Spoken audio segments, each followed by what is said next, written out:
And welcome, sports fans, to today's roundtable. And glad you joined us on this Saturday morning to recap the week in high school sports this week here in Southeast Missouri. And we got a lot to share with you this morning. What's happened in the last week? It's a very busy time in high school basketball, especially. We'll be getting into some conference tournament play this coming week, which we'll talk about that in this week's show. And we've got some highlights to show you from our broadcasts this week, and we've got upcoming broadcasts to talk about in the week ahead as well. So very exciting time in basketball. We're starting to really feel these teams out and where they're going to stand when it comes district time, and how kind of get a glimpse of what's going to play out come the end of the year in each classification. And we've talked about all year long. It's quite a bit of parity in this year's basketball season, especially on the boys' side.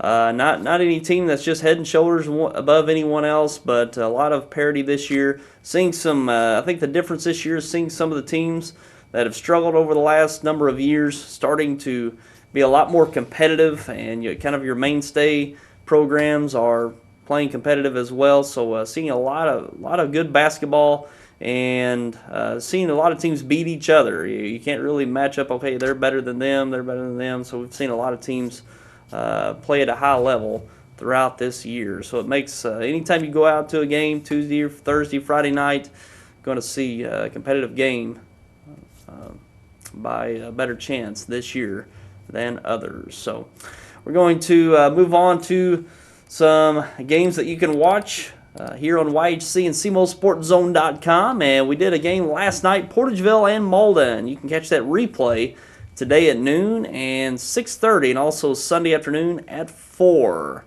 And a good game last night, which we'll get to the highlight in just a moment. And Malden come away with that victory last night in that Boot Hill Conference matchup. So catch that replay, and we'll have it uploaded this weekend to CMOSportZone.com as well. And this afternoon, Saturday afternoon, we're going to have girls high school basketball live right here on Channel 21. We've got St. Joseph's Academy visiting Dexter at the Bearcat Event Center. We'll bring that game live to you this afternoon at 3 o'clock. It'll be live Saturday this afternoon at 3, and it'll replay Sunday at 5:30. So you can catch a really nice girls game this afternoon live right here on YHC and CMOSportZone.com. And let's take a look at some scores from last night. A lot of basketball taking place over the last few nights, and starting with last night's game we brought to you, Malden over Portageville, 58-35. A nice victory for the Malden Green Wave over a much improved Portageville Bulldog team that's performed this year. And taking a look at some footage from last night in that contest, as we see here. A nice move, a basket and the foul for Jalen Mosby for the Bulldogs. Bulldogs getting off to a nice 4-0 start, but surging back there, Cortez Dobbins with a three-pointer, and now a steal by Dobbins, going all the way for the transition bucket. And Malden started to pull ahead here in the second quarter, but here a nice play by Derek Priggle, who had 18 in the game for the Bulldogs. Nice showing from him last night. And here a nice drive and finish by Cortez Dobbins. And a nice look from Dobbins to Shamadre Barber getting that jumper in the lane. And here we see a nice run jumper by Chris Garman, the sophomore, who's played very well for the Bulldogs this year. And here a nice drive and finish, basket and the foul. I believe that was by Cheyenne Perkins. And here at the end of the third quarter, Cortez Dobbins knocking the three down at the last second before the buzzer, and this is when Malden started to pull away in the fourth, as a basket by Dobbins here passed ahead, and an easy one to run away with that victory in the fourth, as Malden pulled away for a 58-35 victory over the Portageville Bulldogs. So an impressive victory for the Green Wave last night. So Portageville was, like I said, led in scoring by Derek Priggle with 18, and Cortez Dobbins had a nice night with 22 for the Green Wave. And taking a look at some other games from last night in the Stoddard County Conference, it was Bernie over Puxico, 64-54. Bernie having a pretty good week following their loss last week to Dexter. Big Stoddard County rivalry between those two schools going back many years, and answered with a pretty good week this week. They got victories over Holcomb, Bloomfield, and Puxico this week. And Stoddard County Conference looking to be a very competitive tournament this year. Bernie has the 1 seed, the 2 seed Woodland, Dexter 3 seed, and Bloomfield the 4 seed. And all those teams have beat up on each other this year, but Bernie with the 1 seed, and could be a very competitive tournament, especially look at that semifinal round if the seeds play out. Bernie versus Bloomfield in the semifinals, the 1 versus 4, and the Woodland Cardinals, the 2 seed, would potentially take on the 3 seed Dexter Bearcats. But you look on the back half of that seedings as well, Puxico right there in the mix. They've been competitive throughout the Stoddard County this year, and even Advance is right there. So it's going to be a competitive tournament in the Stoddard County this year. It'll be fun to watch as that tournament gets underway this next week in Bloomfield. And we're going to bring the final night of that tournament next Friday night. That's January 30th, live from Bloomfield. 4 games starting at 4 p.m. next Friday evening. And moving on to some more games from last night. Bell City over Leopold. Big 76-23. New Matter County Central over Dexter in the SEMO Conference, 83-68. Also, Notre Dame over Saxony Lutheran, big, 65-15. Zenith Hornersville over South Pemiscot in a close one in the Boot Hill Conference, 81-80. Also, Woodland over Bloomfield in the Stoddard County Conference, 75-62. Campbell over Southland, 82-41. Park Hill Central over Fredericktown, 112-30. What a big win for the Park Hill Central Rebels. Also, Greenville over Oak Ridge, 68-40. Holcomb over Risco in the Tri-County Conference, 55. Well, it used to be the Tri-County Conference. Holcomb moves into that Boot Hill Conference, but still an old Tri-County Conference matchup, 55-52. Narrow victory for the Holcomb Hornets. Also, Neelyville over Twin Rivers, 53-45. Richland over Zalma, 84-50. Callaway County of Kentucky over Charleston out in the Superman Classic Tournament in Metropolis, Illinois in the semifinals, 70-55. And looking at the Scott, Mississippi Conference Tournament Finals, it was Scott County Central over third-seeded Oran, 75-64. So Scott County, I don't know how many they're going on, but I'm sure it's quite a few they've put together for that Scott, Mississippi Conference Championship. They're in that conference. They've won it for quite a few years now. I probably should have looked that up to see how many they won in a row, but it's been at least a handful, I'm sure. So they win it over Oran last night. In the third-place game, second-seeded Scott City over fifth-seeded Kelly, 84-61.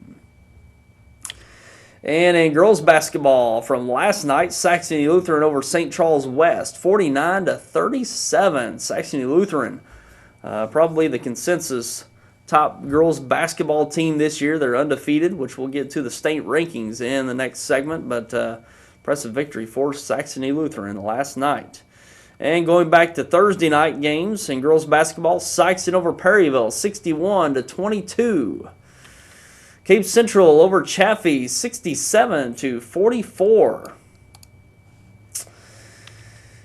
Portageville over Charleston, 78-76. A narrow victory for the Portageville Lady Bulldogs Thursday night. Neelyville over Greenville, 72-63. Chester, Illinois over Woodland, 62-53. And Meadow Heights over Puxico, 55-50. That wraps up the girls basketball games from Thursday night. So very busy and competitive past few evenings here in high school basketball in southeast Missouri. And again, we wanted to bring to your attention games that you can watch that will replay here on YHC and will potentially be uploaded to SeawellSportsZone.com. That's Portageville and Malden from last night will replay today at noon and 6:30 and Sunday afternoon at 4. And a girls game that you can catch live today, Saturday at 3 p.m. and we'll replay Sunday at 5:30. Nice girls basketball matchup this afternoon live from the Bearcat Event Center here in Dexter. And we're going to take a quick break and be back with some state rankings for the state of Missouri. We got some local teams in the mix once again this week, and we'll be back with that coming up. Deposit your check here or here or even there. Deposit your check wherever you are with First Midwest Bank's new mobile deposit. Just tap, snap, deposit. It's that simple. New mobile deposit from First Midwest Bank, serving the communities we call home.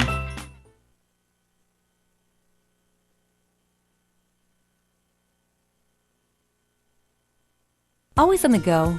Take the best in TV entertainment with you with New Wave to Go. Now you can enjoy your home television service everywhere, anytime on your laptop, tablet, or smartphone. Watch your favorite channels and sporting events live via the internet. Even access your home DVR to enjoy your recorded shows and movies or to set up future recordings.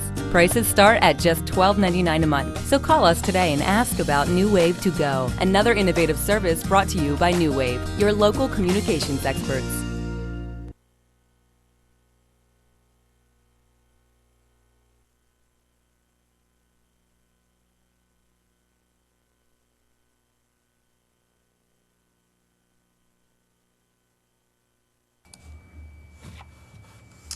And now taking a look at some state rankings for high school basketball that coming into this week, so they don't reflect this past week's games.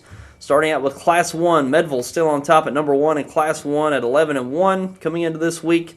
2, Leeton. 3, Hardin Central. 4, South Iron. 5, Community. 6, Novinger.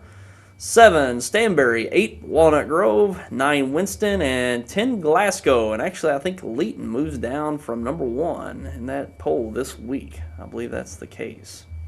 And in Class 2, Crane at number 1. 2, Osceola. 3, Gainesville. 4, Salisbury. 5, Hartville. 6, Scott County Central. 7, Mid-Buchanan. 8, Sacred Heart. 9, Iberia. And 10, Winona. And Bernie moves out of that top 10. I believe they were at number 8. And with a loss to Dexter, they move out of the top 10. And Scott County Central, I believe, stays at number 6 this week. And in Class 3, Tolton Catholic stays at number 1. 2, Barstow. 3, Cardinal Ritter, moving up from 4 to 3.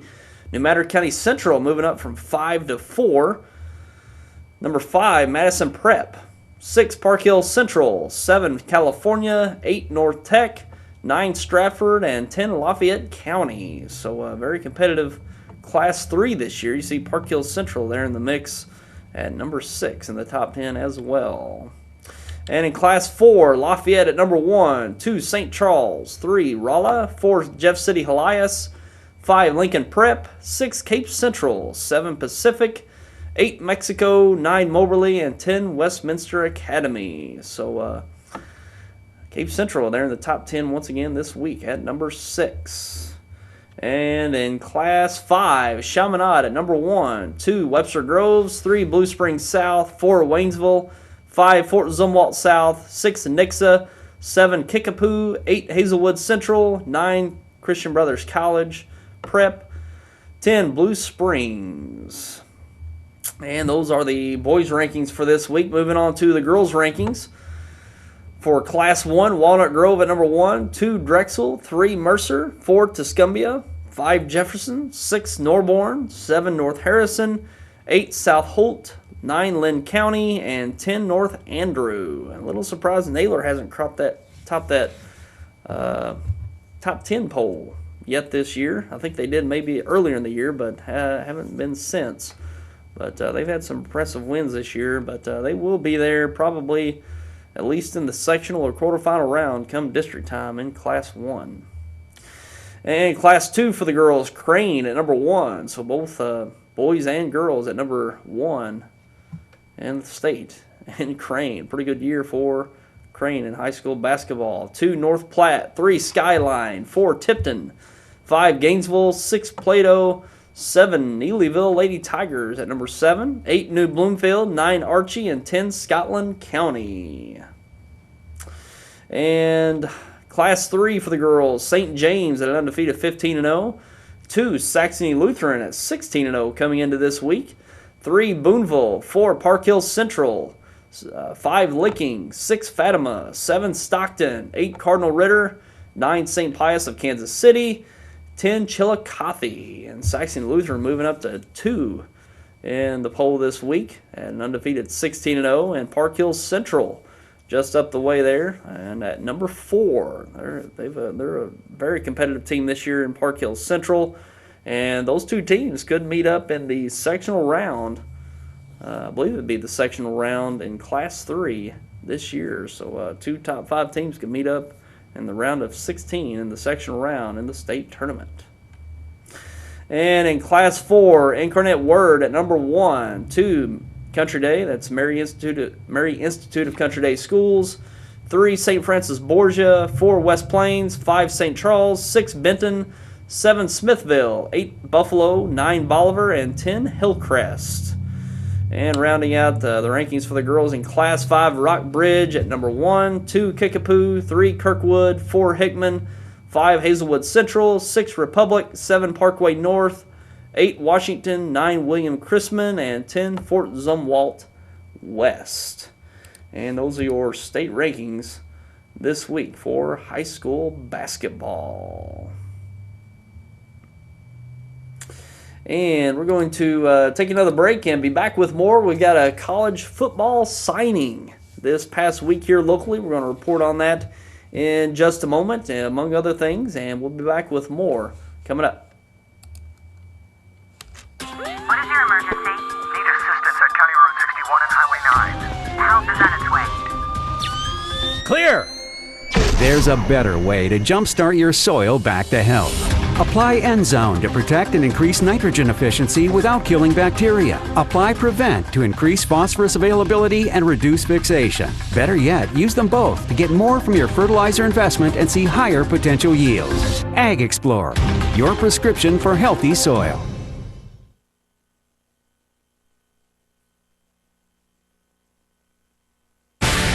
Welcome to NFL Total Access. The show that takes you inside the locker room and down on the field.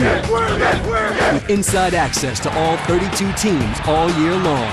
NFL Total Access Monday through Saturday, only on NFL Network. NFL Network, where football season never ends.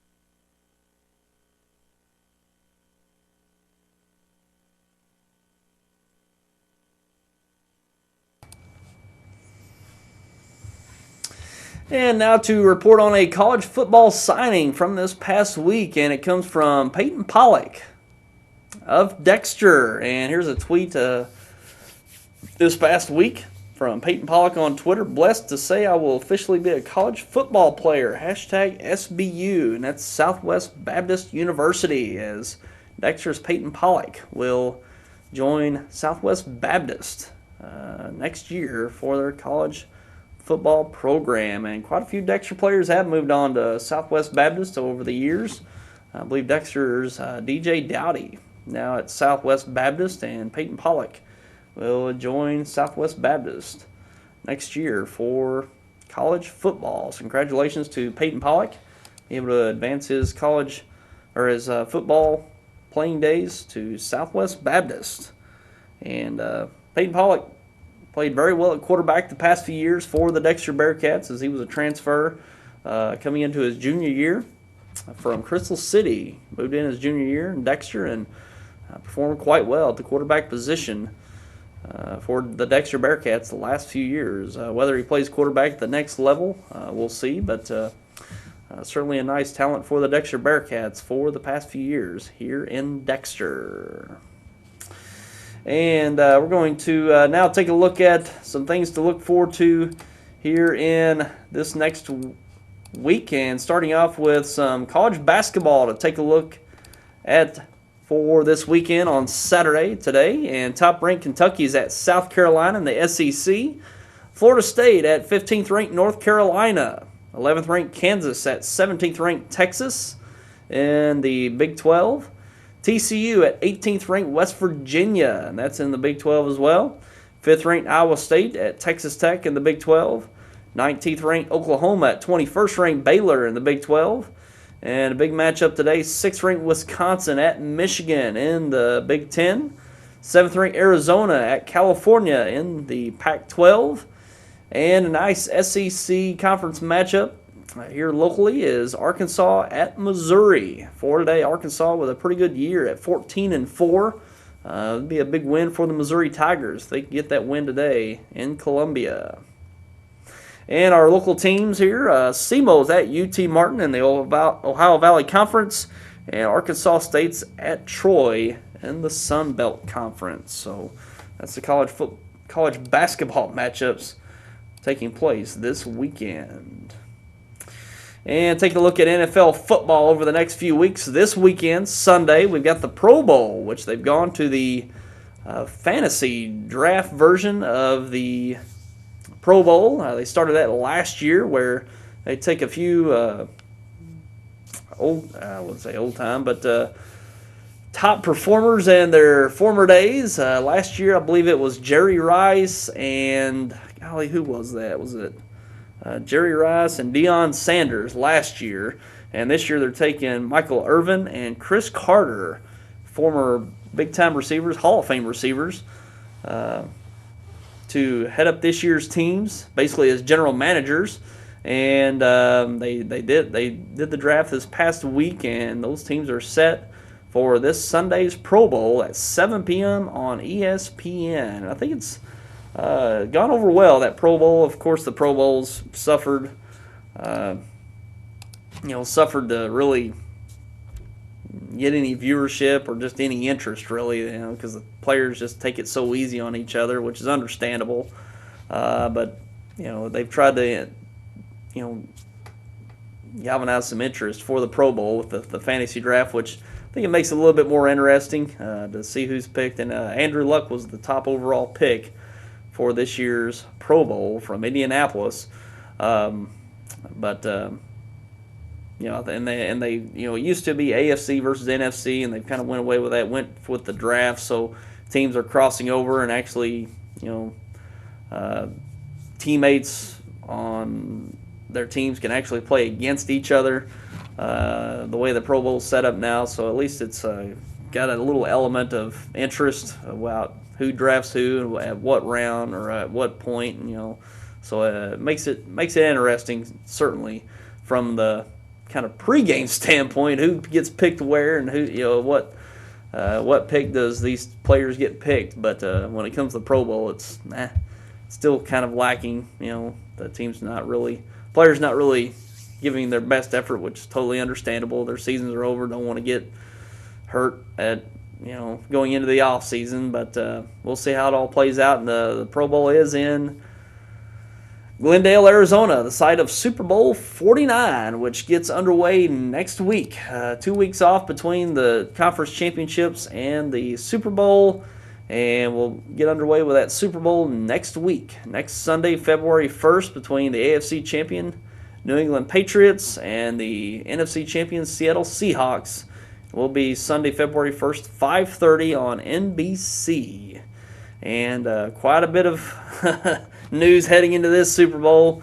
Of course, after the AFC Championship, it was reported and discovered that the Patriots played with 11 of their 12 game balls were underinflated by 2 pounds per square inch, below regulation standards, and that was found out by halftime of the AFC Championship game, and they replaced the balls with replacement balls that were at the correctly inflated levels, and the rule states that the regulated standard is between 12.5 and 13.5 pounds per square inch inflation, and it was reported that they were underinflated by 2 pounds per square inch.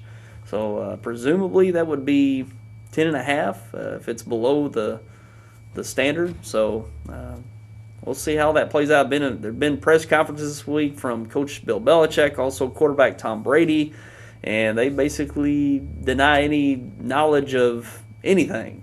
They have no knowledge of the deflation of the balls in any way, and it was kind of surprising that both the coach and quarterback announced that they had no knowledge of anything whatsoever. It was a little hard to believe at that point, but you never know. There was reports that maybe the environment deflated the balls due to the temperature dropping, because it was reported, I believe, at I think it's 10 degree of cold weather, there's a 1 pound per square inch deflation for every 10 degrees. I think it's per every hour or something like that. It's kind of confusing, but it was kind of ruled out. The environment elements were kind of ruled out once it was discovered that the Indianapolis Colts balls weren't deflated. So that kind of ruled that out. You kind of single that out, that possibility out once the other team's balls were not deflated below the regulation standard of between 12.5 and 13.5. So it's going to be very interesting this next week. The NFL is continuing its investigation. It looks like they won't have any findings until after the Super Bowl, which would certainly be convenient for them and the Patriots, for the league itself to just push it back to where it's not as much of distraction for the Super Bowl, even though it's going to be a distraction anyways, but at least put it off to where you're not dealing with any kind of potential suspension or fines or anything. I think they're going to put it back till after the Super Bowl. So, if it was found that the Patriots cheated, it will have been worth it because they won't be penalized until after the Super Bowl. So, if you look at the Patriots and their calculated risk that they took, it looks like it's going to pay off, at least in the short term, with the potential of a Super Bowl championship. So it's going to work out in their favor if it works in their favor if they win the big game next week. So either way, it's going to be a tough game for the Patriots and the Seattle Seahawks, the defending world champions. And that game that they pulled off against the Green Bay Packers last week, you kind of have that feeling if it's going to be their destiny to win it, especially if they're going to gain some fans after the New England Patriots and their controversy. The Seattle Seahawks have kind of been known as the bully of the league in the way that they carry themselves, but that's one thing, they back it up. They may talk and the trash and kind of tick people off how they carry themselves and how they talk about how they're going to play. They certainly back it up, as they did last year's Super Bowls. They knocked off the Broncos 43-8, looking for their second straight world championship. First team to do it since the Patriots did it in 03 and 04, pretty much a decade ago. So they're certainly making their mark in history this next weekend if they can pull off that victory over the Patriots. And Super Bowl 49 in Glendale, Arizona, the site of the Arizona Cardinals in Phoenix. So we'll see how that plays out next weekend for Super Bowl 49. And that's pretty much all we've got to report for your roundtable for today. And we appreciate you for tuning in as always. Give you a heads up to next week's broadcast here on YHC and CMOSportZone.com. This coming Tuesday evening, we've got a boys basketball game. We've got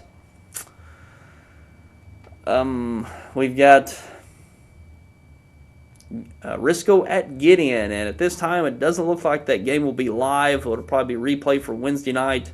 So we might not be able to bring that game live to you from Gideon, but it is a Tri-County Conference matchup between Risco and Gideon Tuesday night. Certainly will be replayed Wednesday night at 6:30, although we will try to bring that to you live Tuesday night from Gideon, but it looks like at this point it won't be live from Gideon. And I believe Thursday night we've got a girls basketball game. If I have that right, it's St. James taking on Dexter Thursday evening.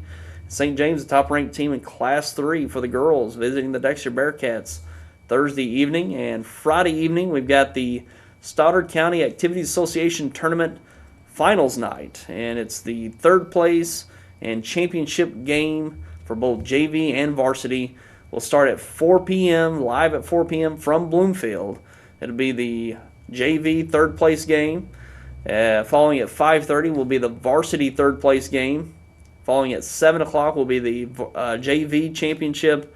Followed at 8:30, the nightcap with the varsity championship for the Stoddard County tournament. So 4 games starting at 4 p.m. next Friday, January 30th, here on YHC and CMOSportZone.com, live from Bloomfield. So 4 games that evening in Bloomfield, starting at 4 p.m. next Friday evening, January 30th. So very competitive Stoddard County tournament next week in Bloomfield. We'll be looking forward to bringing the finals night on that final night on January 30th.